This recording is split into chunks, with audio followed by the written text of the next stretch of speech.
கர்த்தருடைய பரிசுத்த நாமத்திற்கு மகிமை உண்டாவதாக. ஸ்தோத்திரம் அப்பா, ஸ்தோத்திரம் இயேசுவே. இரத்தத்தால் எங்களை கழுவும் அப்பா, எங்களை பரிசுத்தப்படுத்தும்.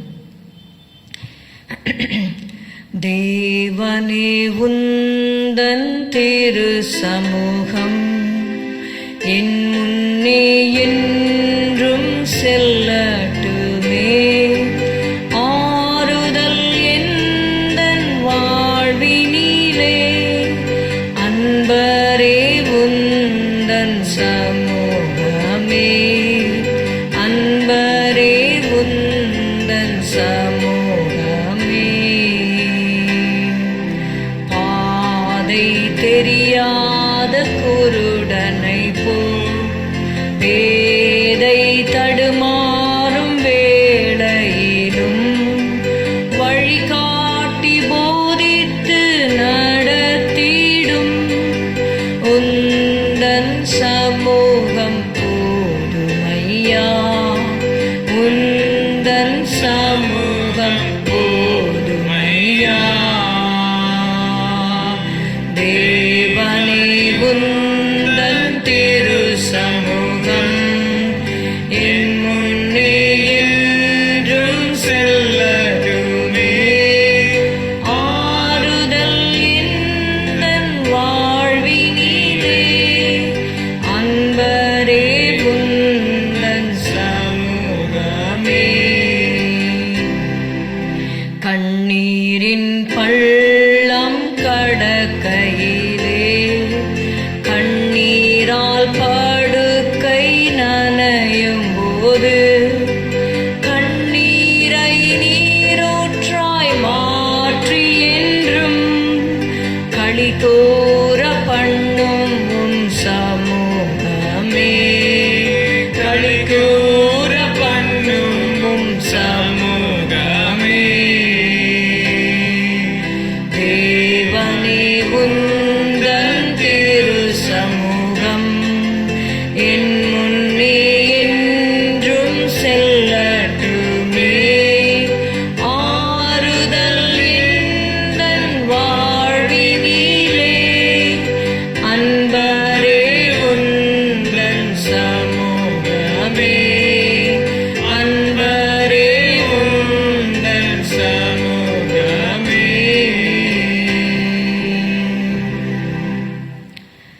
சங்கீதம் 77 10 11 வசனங்கள். Psalm 77 verses 10 and 11. அப்பொழுது நான், இது என் பலவீனம், ஆனாலும் உன்னதமானவருடைய வலது கரத்தில் உள்ள வருஷங்களை நினைவு கூறுவேன்.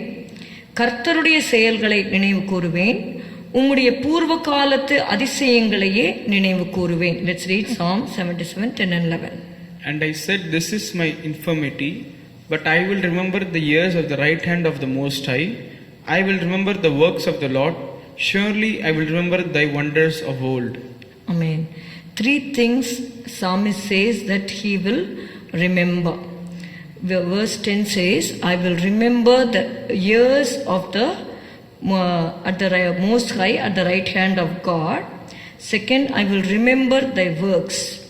Third, I will remember thy wonders of old. 3 காரியங்கள் இங்க பார்க்கிறோம் 10 11 வசனங்கள்ல. உன்னதமானவருடைய வலது கரத்தில் உள்ள வருஷங்களை நினைவு கூறுவேன். கர்த்தருடைய செயல்களை நினைவு கூறுவேன். உம்முடைய பூர்வ காலத்து அதிசயங்களை நினைவு கூறுவேன். இந்த நினைவு கூறுவேன் என்று சொல்லுகிற இந்த வார்த்தைகளிலே நம்ம பார்ப்பதற்கு முன்பாக நீங்க பார்த்தீங்கன்னா, he goes through a period of despondency. அவர் சொல்றாரு, இந்த 8 9 நீங்க 7 8 9 மூன்றுமே நான் வாசிக்கிறேன். ஆண்டவர் நித்திய காலமாய் தள்ளிவிடுவாரோ, இனி ஒருபோதும் தயை செய்யாதிருப்பாரோ, அவருடைய கிருபை முற்றிலும் அற்று போயிற்றோ, வாக்குத்தத்தமானது தலைமுறை தலைமுறைக்கும் ஒழிந்து போயிற்றோ, தேவன் இரக்கம் செய்ய மறந்தாரோ, கோபத்தினாலே தமது உருக்கமான இரக்கங்களை அடைத்து கொண்டாரோ என்றேன். சேலா. சேலா மீன்ஸ் பாஸ் அண்ட் மெடிடேட். நம்ம அந்த இடத்துல நிறுத்தி அங்கே தியானிக்கணும் அப்படின்னு சொல்லி எழுதப்பட்டிருக்கிறது. இங்கே பாருங்க, 7th verse 2 questions, 8th verse 2 questions, 9th verse 2 questions. So totally there are 6 questions which is arising in the heart of the psalmist.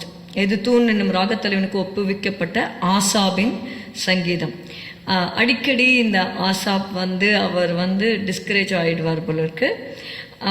அவர் மட்டும் இல்லை, நம்முடைய வாழ்க்கையில் நாமும் கூட மிகுந்த பிரயாசப்பட்டு அந்த பிரயாசத்தின் பலனை பார்க்காத பொழுது, தேவனை நம்மால் பார்க்க முடியாத ஒரு சூழ்நிலையில் தேவன் சில வேளைகளே தம்முடைய முகத்தை மறைத்து கொள்ளும் பொழுது அதனால தான் அவர் சொல்றார் 7வது வசனத்தில், ஆண்டவர் நித்திய காலமாய் தள்ளிவிடுவாரோ, இனி ஒருபோதும் தயை செய்யாதிருப்பாரோ, அவருடைய கிருபை முற்றிலும் அற்று போயிற்றோ, இது வாக்குத்தத்தமானது தலைமுறை தலைமுறைக்கும் ஒழிந்து போயிற்றோ, தேவன் இரக்கம் செய்ய மறந்தாரோ, கோபத்தினாலே தமது உருக்கமான இரக்கங்களை அடைத்து கொண்டாரோ என்றேன். இங்க பார்க்கிறோம், அவர் போகிற பாதையினால he is having lots of questions about God's mercies and about God himself. ஆண்டவர் என்னை தள்ளிட்டார் போல இருக்கு அப்படின்னு சொல்லி, ஆண்டவர் கோபத்தினால உருக்கமான இரக்கங்களை அடைத்து கொண்டாரோ அப்படின்லாம் சொல்லி அவருக்கு திங்க் பண்ணுறதுக்கு தோன்றுகிறது. அந்த நேரத்தில் அவர் யோசிக்கிறாரு. அப்போ அவர் சொல்கிறாரு 10வது வசனத்தில், அப்பொழுது நான் இது என் பலவீனம், திஸ் இஸ் மை இன்ஃபர்மிட்டி. ஆண்டவர் நீங்கள் பார்த்தீங்கன்னா இயேசு கிறிஸ்து நேற்றும் இன்றும் என்றும் மாறாதவர். ஆண்டவர் சொல்லியிருக்கிறார் மல்கியாவில், நான் கர்த்தர், நான் மாறாதவர்.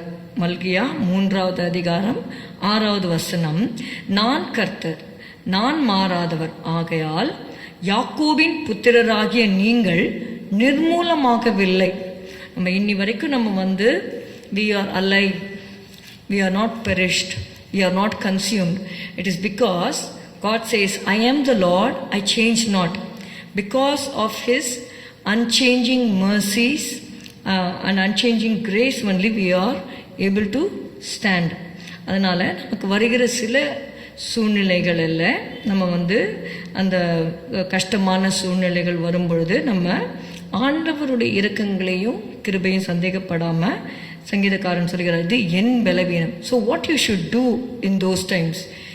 இப்போ ஒருவேளை காரியங்கள் நமக்கு கண்ணுக்கு தெரியாமல் இருக்கலாம். அதனால பாடின, பாதை தெரியாத குருடனை போல பேதை தடுமாறும் நேரங்களில், sometimes we are unable to see what is ahead of us. So at the times we are perplexed. யோபுடைய வாழ்க்கையில் கூட தன் வழியை காணக்கூடாதபடிக்கு தேவனால் வளைந்து கொள்ளப்பட்டவனுக்கு வெளிச்சத்தினால் பலன் என்ன? See, God himself is around me.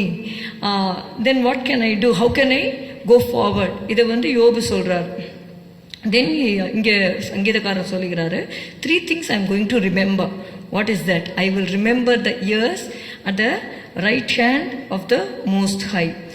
உன்னதமானவருடைய வலது கரத்தில் உள்ள வருஷங்களை நினைவு கூறும். ஃபியூச்சரில் நிறைய நன்மைகளையும் கிருபைகளையும் தேவன் வைத்திருக்கிறார். என் காலங்கள் உமது கரத்தில் இருக்கிறது என்று சொல்லி வாசிக்கிறோம்.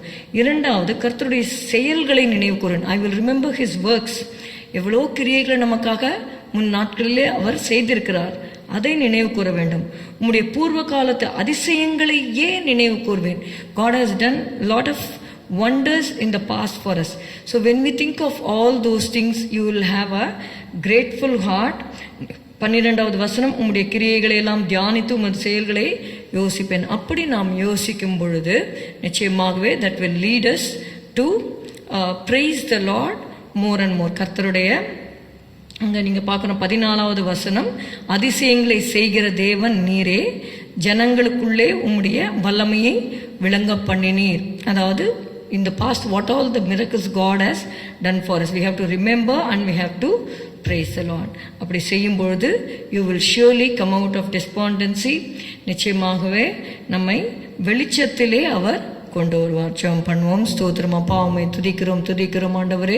இந்த வழியில் கூட கர்த்தாவே, துன்பத்தின் பாதையிலே போகிற உடைய பிள்ளைகள் ஆண்டவரே, வெளிச்சத்தை காண முடியாதபடிக்கு இருக்கிற பிள்ளைகளுக்காக நாங்கள் ஜெபிக்கிறோம் ஆண்டவரே. பூர்வ காலத்தில் நீர் எப்படி நடத்தினீர் என்பதை நினைத்து பார்த்து உம்மிலே நம்பிக்கை கொள்ள முன்னேறி செல்ல உதவி செய்யும்.